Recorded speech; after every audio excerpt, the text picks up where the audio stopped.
Hi hello friends, welcome to Shri Kannada cooking channel. ಇವತ್ತು ನಾನು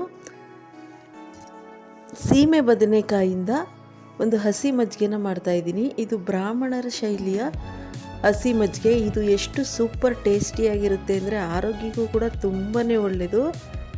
ಮೊದಲಿಗೆ ಯಾರೆಲ್ಲ ನಮ್ಮ ಶ್ರೀ ಕನ್ನಡ ಕುಕಿಂಗ್ ಚಾನಲ್ನ ಇನ್ನೂ ಸಬ್ಸ್ಕ್ರೈಬ್ ಮಾಡ್ಕೊಳ್ಳದೆ ನೋಡ್ತಾ ಇದ್ದೀರೋ ಪ್ಲೀಸ್ ದಯವಿಟ್ಟು ಅವರೆಲ್ಲ ಸಬ್ಸ್ಕ್ರೈಬ್ ಮಾಡ್ಕೊಳ್ಳಿ ಅಂತ ಕೇಳ್ಕೊತಾ ಇದನ್ನು ಹೇಗೆ ಮಾಡೋದು ನೋಡೋಣ ಬನ್ನಿ.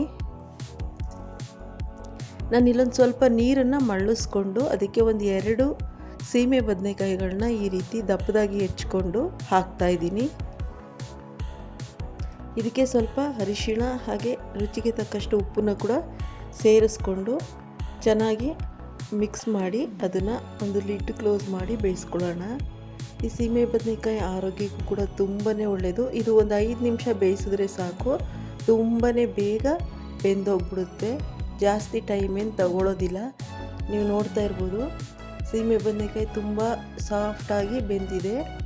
ಇದು ಒಂದೇ ಕೆಲಸ ಈ ಹಸಿ ಮಜ್ಜಿಗೆಗೆ ಮಾಡೋದಕ್ಕೆ, ಈ ಸೀಮೆ ಬದನೆಕಾಯಿಗಳನ್ನು ಬೇಯಿಸ್ಕೊಳ್ಳೋದು.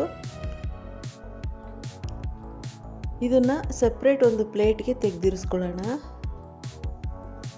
ಇಲ್ಲಿ ಒಂದು ಮಿಕ್ಸಿ ಜಾರ್ಗೆ ನಾನು ಸ್ವಲ್ಪ ತೆಂಗಿನಕಾಯಿನ ಹಾಕೋತಾ ಇದ್ದೀನಿ. ಇದು ತುಂಬ ಬೇಗ ಮಾಡ್ಬೋದು, ಹಾಗೆ ತುಂಬಾ ಟೇಸ್ಟಾಗಿರುತ್ತೆ. ಒಂದು 6 ಹಸಿಮೆಣಸಿಕಾಯಿನ ಹಾಕೋತಾ ಇದ್ದೀನಿ. ನಿಮಗೆ ಖಾರಕ್ಕೆ ಎಷ್ಟು ಬೇಕು ನೋಡಿಕೊಂಡು ಹಾಕ್ಕೊಳ್ಳಿ. ಹಾಗೆ 1 ಹಿಡಿಯಷ್ಟು ಕೊತ್ತಂಬರಿ ಸೊಪ್ಪನ್ನ ಹಾಕ್ತಾಯಿದ್ದೀನಿ. ನಾವಿಲ್ಲಿ ಪುದೀನ ಸೊಪ್ಪನ್ನು ಕೂಡ ಸೇರಿಸ್ಕೋಬೋದು, ತುಂಬಾ ರುಚಿಯಾಗಿರುತ್ತೆ.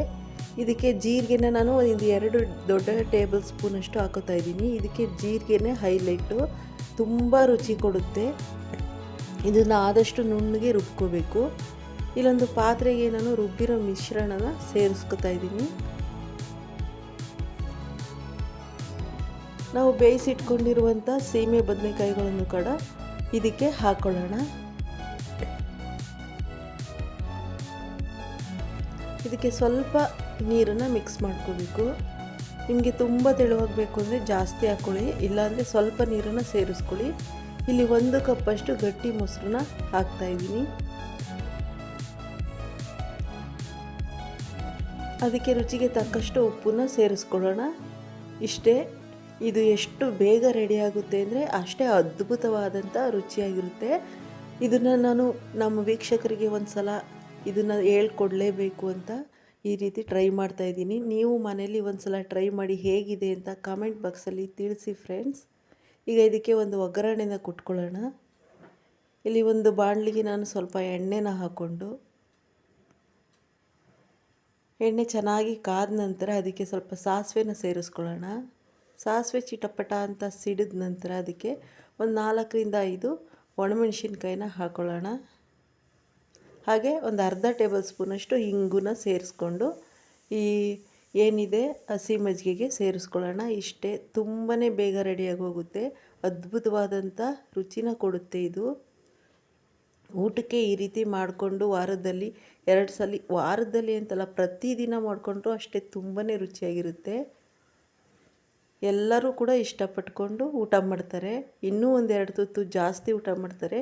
ಈ ವಿಡಿಯೋ ನಿಮಗೆ ಇಷ್ಟ ಆದರೆ ಪ್ಲೀಸ್ ನಮ್ಮ ಶ್ರೀ ಕನ್ನಡ ಕುಕಿಂಗ್ ಚಾನಲ್ನ ಸಬ್ಸ್ಕ್ರೈಬ್ ಮಾಡ್ಕೊಳ್ಳಿ, ನಮಗೆಲ್ಲ ಪ್ರೋತ್ಸಾಹ ಮಾಡಿ ಅಂತ ಕೇಳ್ಕೊತಾ ಹೆಚ್ಚು ಈ ವಿಡಿಯೋನ ಶೇರ್ ಮಾಡಿ, ಹಾಗೆ ಪಕ್ಕದಲ್ಲೇ ಇರುವ ಬೆಲ್ ಐಕಾನನ್ನು ಕೂಡ ಪ್ರೆಸ್ ಮಾಡಿ.